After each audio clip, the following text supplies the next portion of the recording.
है टोयोटा की सिएंटा 2018 model. Left side वाला है वो ऑटोमेटिक है।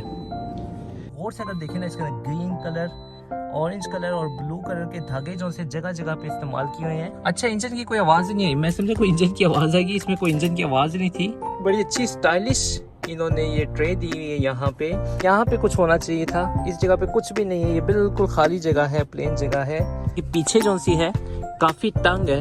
जितना इस कार का साइज़ है तो लगता नहीं है कि इसके अंदर 7 लोग आएंगे।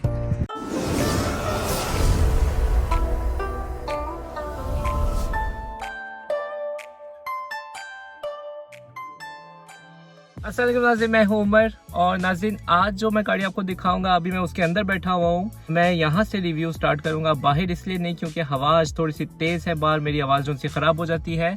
और जापान में जो सी है आज तो बड़ी अच्छी धूप है, लेकिन सर्दियां शुरू हो गई है। यहाँ पे काफ़ी सर्दियां, देखे मैंने भी स्वेटर पहना हुआ है लंबी बाजू का, और काफ़ी अच्छा मोटा स्वेटर है ये। बस मौसम ऐसा चाह रहा है, सर्दियों में भी इंशाल्लाह मैं आप तक रिव्यू पहुँचाता रहूँगा। जो मेरी रिक्वेस्ट आती है मैं बिल्कुल नोट की होती है, एक एक करके इंशाल्लाह मैं आप तक रिव्यू पहुंचाता रहूंगा गाड़ियों का। आज का शुरू करते हैं रिव्यू। ये है टोयोटा की सिएंटा। सबसे पहले मैं आपको बाहर से दिखाता हूँ, शायद मेरी बाहर जो सी आवाज़ ख़राब हो उसके लिए मैं माजूर चाहता हूँ।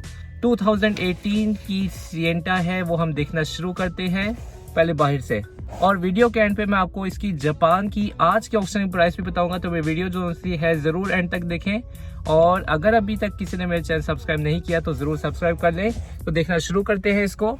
तो नाज़रीन, ये है टोयोटा की सिएंटा 2018 मॉडल। ये है इसकी फ्रंट से लुक। यहाँ पे फॉग लैंप इसमें नहीं है, ये इसका एक्स ग्रेड है। और इसकी जो डिटेल वगैरह है, इसकी माइलेज वगैरह मैं आपको बाद में बताऊंगा, क्योंकि यूज्ड कार है। चली भी थोड़ी सी ज़्यादा है। जो कार थोड़ी सी ज़्यादा चली हो वो यकीनन जापान में सस्ती आ जाती है। तो पहले हम इसे बाहर से देख लेते हैं, उसके बाद हम अंदर से इसको देखेंगे। और वीडियो के लास्ट में मैं आपको इसकी प्राइस भी बताऊंगा। तो ये कार हाइब्रिड में है, 15 इंच के इसके टायर हैं और इस पे कैप दिया हुआ है।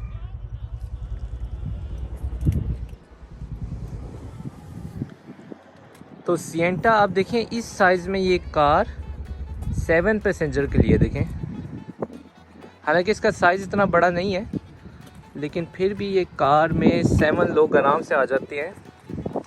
तो बाद में मैं आपको दिखाऊंगा कि अंदर इसकी कितनी स्पेस है बैठने के लिए। इस कार में 7 लोग आराम से आते हैं कि नहीं, ये मैं आपको बाद में दिखाऊंगा खुद बैठ के। तो इसके साइड का मज़ा ये है कि इसमें स्लाइड डोर है। अच्छा, स्लाइड डोर जो है ये ऑटोमेटिक नहीं है। ये चेक करते हैं। अच्छा, ये देखें, इस कार के अंदर, वैसे मैं बाद में आपको चीज़ दिखानी थी, इस कार के अंदर ये जो राइट साइड वाला है ये ऑटोमेटिक नहीं है, लेफ़्ट साइड वाला है वो ऑटोमेटिक है। तो पहले बाहर से देख लेते हैं, फिर मैं आपको दिखाता हूँ।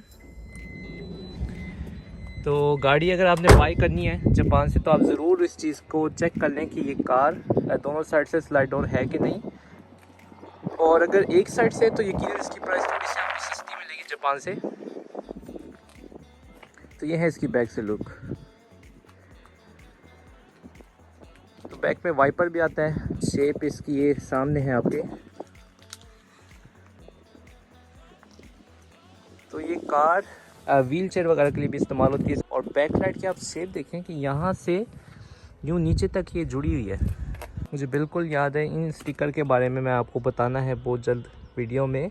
ये तफसीली वीडियो में बनाऊंगा, तो उसके लिए प्लीज़ आप थोड़ा सा इंतज़ार करें। मैं इसका आपका मानी बताऊंगा। ये लोग पूछते हैं कि इन स्टिकर का मतलब क्या है, आपको ज़रूर बताऊंगा, तफसीली वीडियो बनाऊंगा। हाँ, और जो बाकी भी स्टिकर लगे हैं इनके बारे में भी इंशाल्लाह। तो अभी हम देखते हैं सिएंटा।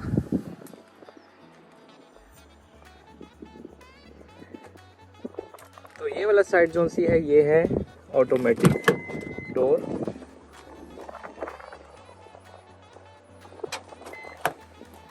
मैं पहले भी अपनी वीडियो में बताया था, इस स्लाइड डोर का फ़ायदा ये है कि जिसमें आपकी गाड़ी में अगर बच्चे बैठे हैं तो वो दूसरी गाड़ी को डैमेज कर सकते हैं अगर स्लाइड डोर ना हो। जिस तरह इस गाड़ी का स्लाइड डोर नहीं है, तो पार्किंग वगैरह में आप खड़ी करें ऐसी तंग पार्किंग में, तो ये दूसरी कार को डैमेज कर देता है यूँ पंच करके। लेकिन स्लाइड डोर का फ़ायदा ये है कि यहाँ पे कोई साथ वाली गाड़ी को डैमेज करने का मसला नहीं है। जापान में इस चीज़ के ऊपर बहुत ज़्यादा सख्ती है कि अगर आप साथ वाली गाड़ी को थोड़ा सा भी टच कर दें, वो शख्स उतर के आएगा और अपनी गाड़ी को चेक करता है कि इसमें कितना स्क्रैच आया है। वो बाकायदा पूरा दरवाज़ा रिपेयर कर देता है। ये बड़ा मसला होता है जापान में, इन चीज़ों की बहुत ज़्यादा सख्ती है। थोड़ा सा भी स्क्रैच अगर आप जैपनीज़ की कार के ऊपर लगा देंगे तो वो क्लेम बन जाता है, और अच्छी खासी अमाउंट, अगर आप इंश्योरेंस वगैरह में नहीं है तो आपको अच्छा खासा ये क्लेम पड़ जाता है। इस चीज़ों की बहुत सख्ती होती है जापान में। तो जिन फैमिलियों में बच्चे हैं उन फैमिलियों में ख़ास तौर पे ये स्लाइड डोर वाली कार जो सी है काफ़ी पसंद की जाती है। तो ये थी इसकी फ्रंट से लुक, और ये गाड़ी मैं आपको पूरी दिखाई है। अब हम इसे देखते हैं अंदर से और इसकी ऑप्शन शीट वगैरह देखते हैं आज की। तो ये है नाज़रीन इसकी लुक अंदर से, इसकी सीट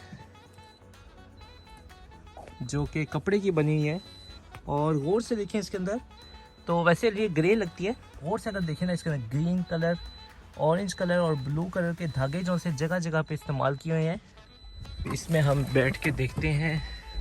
तो ये है कार अंदर से। इसका स्टार्ट का जो बटन है, स्टार्ट का बटन नहीं, इस कार में चाबी है, देखें पुश स्टार्ट नहीं है ये कार।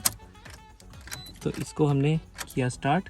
अच्छा, इंजन की कोई आवाज़ नहीं आई, मैं समझा कोई इंजन की आवाज़ आएगी, इसमें कोई इंजन की आवाज़ नहीं थी, और ये हो गई है स्टार्ट। तो ये है इसका मीटर जो कि 64,000 किलोमीटर तकरीबन चला हुआ है। तो ये है इसका स्टीयरिंग, जहाँ पे बटन दिए हुए हैं, यहाँ से आप मीटर जो है कंट्रोल कर सकते हैं। यहाँ से मैं मीटर अभी कंट्रोल कर रहा हूँ। ऑडियो के लिए कोई बटन इस कार के अंदर नहीं है स्टीयरिंग के ऊपर। और जैसे कि मैं दिखाया था, ये जो सा है इसके स्लाइड डोर के लिए है। आमतौर पे ये ऑप्शन होता है, दोनों साइड का स्लाइड डोर भी होता है, लेकिन ये जो सा है एक साइड का, लेफ्ट साइड का सिर्फ स्लाइड डोर है। फिर यहाँ पे कुछ बटन दिए हुए हैं, और यहाँ पे ड्रिंक होल्डर है ड्राइवर के लिए।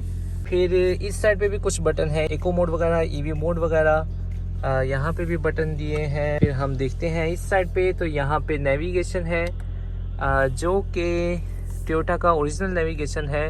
तो इसके अंदर भी ऑडियो वगैरह का सिस्टम है। फिर यहाँ पे एसी, यहाँ से हम देख सकते हैं, छोटा सा डिस्प्ले दिया हुआ है। फिर इसके नीचे देखिए यहाँ पे बटन है जहाँ से हम एसी को कंट्रोल कर सकते हैं, और यहाँ से एसी को देखें ज़्यादा कर दिया और कम कर देते हैं। अभी यहाँ पे 2 USB कनेक्टर दिए गए हैं नीचे, ये देखिए, ये है 2 USB कनेक्टर। मुझे सॉकेट कहीं पे नज़र नहीं आ रहा, शायद नीचे हो, नहीं यहाँ पे सॉकेट नहीं है। और लेफ़्ट साइड पे जो सा है यहाँ पे छोटी सी पॉकेट एक दी हुई है सामान रखने के लिए। और अच्छा हाँ, ये रहा सॉकेट, ये देखिए यहाँ पे बना हुआ सॉकेट, यहाँ पे आप देख सकते हैं ये सॉकेट है। वहाँ पे ड्रिंक रखने की जगह, यहाँ पे थोड़ी सामान रखने की जगह है, और ये एक यूनिक जगह है जहाँ पे सामान रख सकते हैं। बड़ी अच्छी स्टाइलिश इन्होंने ये ट्रे दी हुई है यहाँ पे ऑरेंज कलर में। ये बड़ा अच्छा स्टाइल है, मुझे तो देखने में भी बड़ा अच्छा लग रहा है, कॉन्ट्रास्ट है इसका बड़ा अच्छा है। और ये देखें यहाँ पे भी जो ऑरेंज कलर इस्तेमाल किया गया हुआ है, ये बड़ा खूबसूरत है। मैं लैम्बोर्गिनी में कभी बैठा नहीं हूँ, लेकिन लगता है ऐसे जैसा लैम्बोर्गिनी टाइप का स्टाइल उन्होंने दिया हुआ है सिर्फ इस जगह पे। बाकी गाड़ी तो नॉर्मल है, लेकिन ये थोड़ा सा खूबसूरत लगता है, अच्छा स्टाइलिश बनाया हुआ है। फिर यहाँ पे सामान रखने की जगह है, दरमियान में कुछ भी नहीं है, आर्मरेस्ट वगैरह यहाँ पे कुछ नहीं, सीट के साथ भी आर्मरेस्ट नहीं है। ये थोड़ा सा जौन सा है फील होता है यहाँ पे कुछ होना चाहिए था, इस जगह पे कुछ भी नहीं है, ये बिल्कुल खाली जगह है, प्लेन जगह है। ये देखिए ये जो चीज़ है यहाँ पे 3 kg तक आप शॉपर वगैरह लटका सकते हैं, वो कचरे वगैरह के लिए। अगर शॉपर आमतौर पे जैसे गाड़ियों में आदत होती है कि यहाँ पे कचरे का शॉपर लटका देते हैं, तो यहाँ पे लटकाया जा सकता है, जिसके अंदर आप गार्बेज वगैरह रख सकते हैं। फिर ये है मिरर, और यहाँ पे देखें शीशा दिया हुआ है, लेकिन शीशे के अंदर कोई लाइट नहीं है। और इस साइड पे देखते हैं, हाँ यहाँ पे भी कोई लाइट नहीं है। इसका साइज़ काफ़ी है, मेरे हाथ जितना बड़ा साइज़ है इसका, लेकिन लाइट कोई नहीं दी गई। तो अब हम इसे देखते हैं, पीछे से बैठ के देखते हैं पीछे इसकी कितनी स्पेस है पीछे वाली सीट में। ये देखिए, तो ये जो मिडल में सीट है यहाँ पे तो काफ़ी स्पेस है, और बैठ के देखते हैं तो हाँ काफ़ी खुली है, काफ़ी खुली, कंफर्टेबल है, काफ़ी खुली स्पेस है। आप यहाँ पे आराम से 3 लोग तो आराम से आ सकते हैं, अच्छी खुली कार है। लेकिन इसके जो पीछे है ये चीज़ देखने वाली है कि पीछे कितनी स्पेस है। आप देख सकते हैं कि पीछे जो सी है काफ़ी तंग है। अब आगे जितनी स्पेस थी, जितना मेरे एक हाथ जितनी स्पेस थी, उतनी तो टोटल स्पेस है यहाँ पे। तो पीछे वाली सीट काफ़ी तंग है, लेकिन फिर भी 7 पैसेंजर इसके अंदर आ सकते हैं। इसमें आगे 2 और दरमियान में 3 और पीछे 2, यानी 7 लोग तो इस कार के अंदर आ सकते हैं। फिर यहाँ पे भी पॉकेट है जहाँ पे आप सामान रख सकते हैं। तो ये थी बैक सीट। अच्छा, पीछे से भी खोल के दिखाता हूँ मैं आपको। तो ये देखें, पिछली सीट के अलावा भी यहाँ पे सामान रखने की फिर भी जगह बनाई हुई है। तो अगर तो अच्छा होता कि इस सीट को और पीछे कर लेते तो जो पीछे वाले पैसेंजर थे वो आराम से बैठ सकते थे, लेकिन इन्होंने सामान की स्पेस भी छोड़ी है, इसलिए जो पीछे वाली सीट है वो थोड़ी तंग है, लेकिन 7 लोग फिर भी आ जाते हैं इस कार के अंदर। जितना ये देखें बाहर से इसका देखा जाए, जितना इस कार का साइज़ है तो लगता नहीं है कि इसके अंदर 7 लोग आएंगे, लेकिन फिर भी इसके अंदर 7 लोग बैठ सकते हैं। ये बड़ी बात है। जो 7 लोगों तक की फैमिली हो और इतनी भी बड़ी कार नहीं रखना चाहते, उनके लिए ये टोयोटा की सिएंटा है, ये बड़ी अच्छी कार होगी उनके लिए।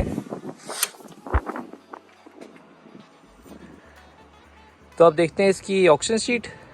तो नाज़रीन, ये है इसकी ऑक्शन शीट। इसके बारे में मैं आपको बताता हूँ। ये कार है 2018 का अक्टूबर का मॉडल है, सिएंटा, और ये रेंटा कार के तौर पे इस्तेमाल हो रही थी। जापान में जो रेंटल कार है वो बड़े अच्छे तरीके से मेंटेन रखते हैं इस कार को, इसलिए देखें यहाँ पे जो स्टिकर भी लगाए, इसका मतलब है कि नो स्मोकिंग और टोयोटा सेफ्टी सेंस वगैरह इसके अंदर है। तो ये जो नो स्मोकिंग वगैरह लिखा होता है, आमतौर पे रेंटा कार वगैरह के स्टिकर होते हैं जो यहाँ पे इन्होंने लगाए होते हैं। और ये 1500 सीसी है और पेट्रोल में ये कार है। 6AA-NHP170G इसका चेसिस है। 64,129 किलोमीटर ये कार चली हुई है। इसे ऑक्शन में जो से है 4.5 पॉइंट दिए गए हैं, अंदर से B है, यानी बहुत साफ़ सुथरी है। इसके ऊपर आप देख सकते हैं स्क्रैच वगैरह कुछ ज़्यादा नहीं है, बिल्कुल छोटे छोटे से मामूली से है। तो कार ये बहुत साफ़ सुथरी है। इसके अंदर SD नेविगेशन है, बैक मोनीटर भी है इसके अंदर, इसमें बैक मोनीटर भी है, और पावर स्लाइड डोर है, सिर्फ लेफ्ट साइड का, राइट साइड का नहीं। ये सब कुछ इसके अंदर जोन से है, ये ऑप्शन है। ये कार बड़ी अच्छी है। तो देखते हैं ये कार आज ऑक्शन में कितने की सेल होती है, इसके बाद मैं आपको दिखाता हूँ। हाँ, उससे पहले हम लोग इसका इंजन देख लेते हैं, फिर हम चलेंगे ऑक्शन की तरफ। तो ये है नाज़रीन इसका इंजन।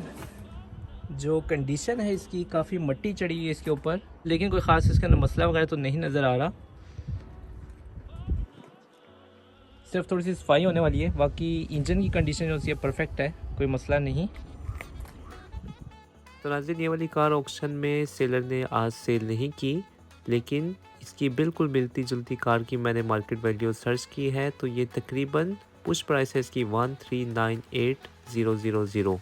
फिर उसके बाद जापान में 10% टैक्स, रिसाइकलिंग फ़ी, ऑक्शन फ़ी और ट्रांसपोर्ट वगैरह इसमें ऐड करें तो टोटल बनते हैं 1563160 टोटल इसकी जापान की प्राइस है। तो अब मैंने इसकी जापान की प्राइस को US डॉलर में, पाकिस्तानी रुपये में और इंडियन रुपये में कन्वर्ट किया है। तो आप देख सकते हैं ये कार आपके मुल्क की करेंसी में जापान में कितने की है। तो आज ये थी मेरी आज की वीडियो। उम्मीद करता हूँ मेरी आज की वीडियो आपको पसंद आई होगी। अगर आपको मेरी वीडियो पसंद आई और अभी तक आपने मेरा चैनल सब्सक्राइब नहीं किया तो प्लीज़ मेरे चैनल को सब्सक्राइब करें, और इंशाल्लाह फिर मिलते हैं अगली वीडियो में। आज के लिए मुझे दीजिए इजाज़त। अल्लाह हाफिज़।